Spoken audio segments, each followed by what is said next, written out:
कहते हैं प्यार वो रिश्ता है जिसमें हम सामने वाले को अपने से ज्यादा खुश देखना चाहते हैं, लेकिन कभी कभी वही प्यार हमें जिंदगी का सबसे बड़ा सबक सिखा देता है। आज की कहानी एक राजा की है, राजा भर्तहरि की। वो राजा थे, कवि थे और प्रेमी भी थे। उनके शब्दों में इतनी ताकत थी कि आज भी लोग उनके श्लोक पढ़ते हैं। एक दिन उनके राज्य में एक ब्राह्मण अपनी पूजा पाठ से देवताओं को प्रसन्न कर लेता है। देवता उसे वरदान देते हैं और उस वरदान में वो उसे एक अमर फल देते हैं और कहते हैं इस फल को खाने वाला सदा युवा रहेगा, लंबी आयु पाएगा। ब्राह्मण ने सोचा, मुझे तो भिक्षा मांगकर ही जीवन बिताना है, मैं इतना लंबा जीवन लेकर क्या करूंगा। उसने निस्वार्थ भाव से वह फल राजा को दे दिया और सोचा अगर राजा लंबा जीवन जिएगा तो हमारी प्रजा भी तो सुखी रहेगी।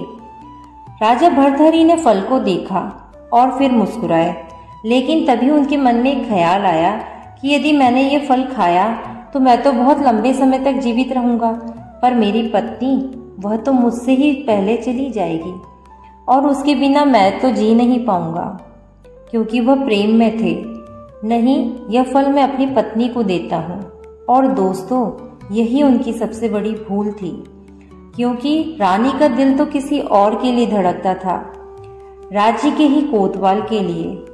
उसने राजा से मिला फल उस कोतवाल को दे दिया और रानी ने उस कोतवाल को कहा, इसे खा लेना ताकि हम दोनों हमेशा साथ रह सकें। कोतवाल ने फल को देखा और हंस पड़ा। रानी से वो सिर्फ महल और धन दौलत चाहता था, उसकी असली मोहब्बत तो एक नर्तकी से थी।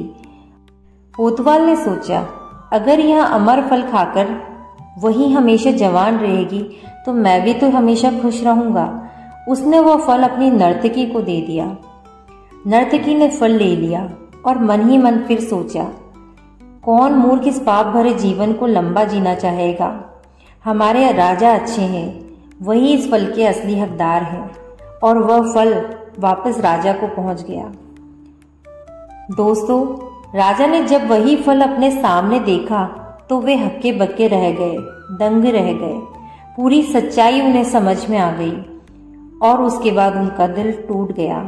वो समझ गए जिस प्रेम को वे सच्चा मान रहे थे वह तो छलावा था, झूठ था। और फिर उन्होंने सब कुछ त्याग दिया, राजपाट, महल, वैभव, सब कुछ। जंगल चले गए। वहां उन्होंने वैराग्य पर 100 श्लोक लिखे, जो आज भी वैराग्य शतक के नाम से मशहूर है। दोस्तों, यह दुनिया अपूर्ण है।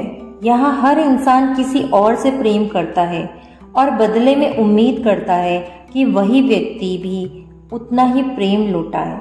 लेकिन सच यह है कि इंसान कभी भी पूर्ण नहीं हो सकता।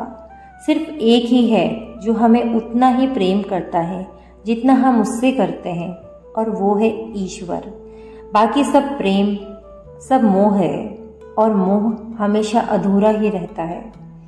और याद रखिए, सच्चा प्रेम शब्दों से नहीं, त्याग से पहचाना जाता है।